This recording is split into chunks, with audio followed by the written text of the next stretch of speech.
I don't know if you've heard, but Invision came out and said, we're done. We're gone skis. We're shutting everything down. Goodbye. Hasta la vista, baby. Now, if you haven't heard of Invision, this is a pretty big deal. They were the prototyping tool for all UX and UI designers back in 2013 and 2014. They've been around for 10 years and they've raised over $356 million. Now, on top of that, their brand was probably just as big as Figma's. So how did all that success come crashing down? And I think it's very important for designers like you and I to understand how did this happen? Because a lot of these lessons are going to be relevant and going to be useful to reflect on when you are working with your clients or your stakeholders who are going through similar situations, or if you ever decide to jump out from your 9-to-5 and start your own business. All these principles, all these lessons are so relevant to everyday business owners. So let's go ahead and dive into the 3 main lessons that I've taken away from this entire journey. Now, to be clear, Clark from Invision, who was one of the former CEOs and co-founders of the platform, came out with a public note. So I've actually gone ahead and read through his public notes, and I'm basing my key lessons from understanding and analyzing the things that he've said. Now, the first key lesson to why I believe Invision really did crumble was the lack of vision. In other words, a very narrow vision. Now, quote from Clark, "The entire ascent and success of Invision was predicated on the fact that it was a companion platform. First to Photoshop and then ultimately to Sketch." Now, to be clear, if you are a new designer, back in the days in 2012 and 13, most designers were using either Photoshop or Sketch to design UI. There was no Figma back then. So to be clear, Clark mentioned that Invision was really just a companion platform, and that was how they were able to build all their success. Now, not to say that's a good or bad thing. I think that the fact that they were able to build such a big business, attract so many investors, and get so much success and growth from just being a prototyping tool is phenomenal. But the fact that they were not able to think bigger and broader, I think was one of the main reasons why they never continued to innovate. If you think about it, if we go back in time, you can see that Invision had raised over $50 million within the first couple of years of launching. They were getting a lot of success, a lot of growth as a prototyping tool, and they were pretty comfortable, if you ask me. So because they did not see themselves breaking beyond just being a companion tool, staying within prototyping, and had a ton of money in their treasure chest, I can't see why they would want to be so aggressive and try to break boundaries and start building their own design tool and start thinking about bigger ambitions and bigger problems to solve. And I think everything stemmed from having this narrow vision at the start. So what can you do with this information? Now, from this lesson, the way that I would think about it is whether I am working on my own business or if I'm consulting with one of my investee companies, or if I'm consulting with a client or a stakeholder, I would always try to maybe challenge them and see, can we think a little bit bigger? Can we tap into other opportunities? I would also want to challenge them or myself and asking, is the problem that we're solving today significant for us to stay as a niche company, or do we need to start breaking boundaries and start looking for new opportunities and even bigger problems to solve as a defensibility mechanism for the business? Now, the second lesson is the stagnation of innovation. Now, as an Invision user back in the days, I noticed that they had a phenomenal, beautiful, very functional, and great working product for prototyping. But for many years, there was no innovation. Now, we might say that even though that they raised $356 million, most of that was in the later stage of the business. But if we backtrack it back to its prime, 2013, 2014, and 15-ish, they had raised well over $50 million. And I don't think I ever saw any innovation or any aggressive growth in terms of trying to deliver more features and more products for their users. It was just a prototyping tool. So with that amount of funding, I would have expected a lot more features and a lot more shipping of new products for their designers and their audience.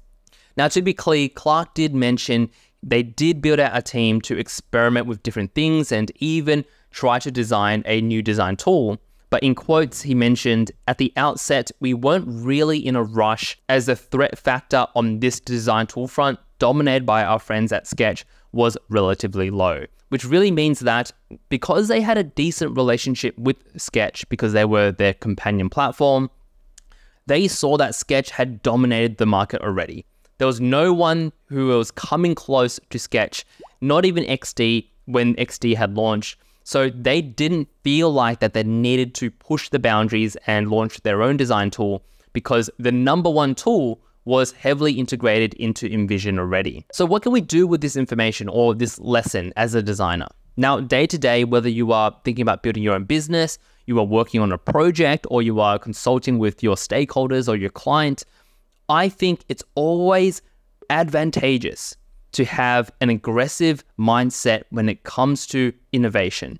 In general, I believe the winners are the businesses that can actually innovate quickly and for the longest period of time. With that said, distribution, marketing, design, all those important skills and departments in a business are important. But fundamentally, if a business can continuously innovate over time, consistently, and for a long period, the one who can continuously innovate beyond their competitors will be the ones that continue to stand in the decades to come. Now, the third and final lesson, I believe, is a result of having a narrow vision and the lack of innovation, which is the catch-up.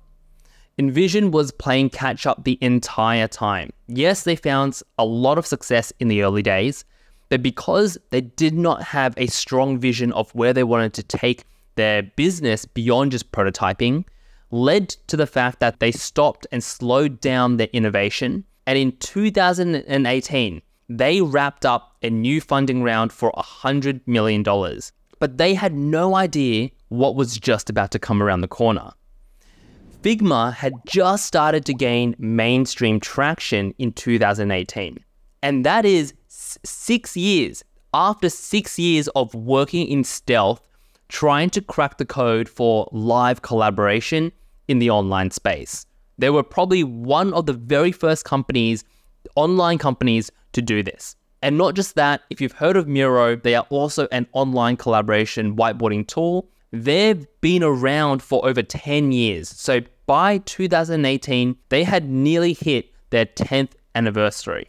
InVision's two potential competitors, future competitors, had both nearly been around for 10 years. They've had a major head start and they had already grounded themselves in this field. So over the next few months in 2018, Figma grounded themselves as a household name for live collaboration. And what this meant was they took a massive bite out of Sketch's market share.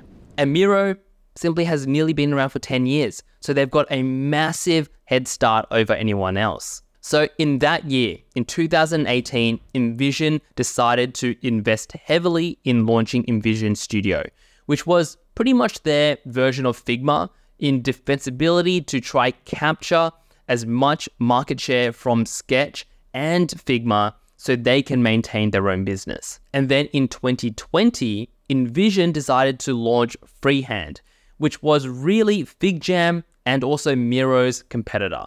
If you think about it, it is impossible. There is absolutely no way that InVision, within just a couple of years, can try to take the throne away from Figma and also Miro at the same time. Because we have to remember, even though InVision has made a lot of success and seen a lot of growth, they focused on prototyping.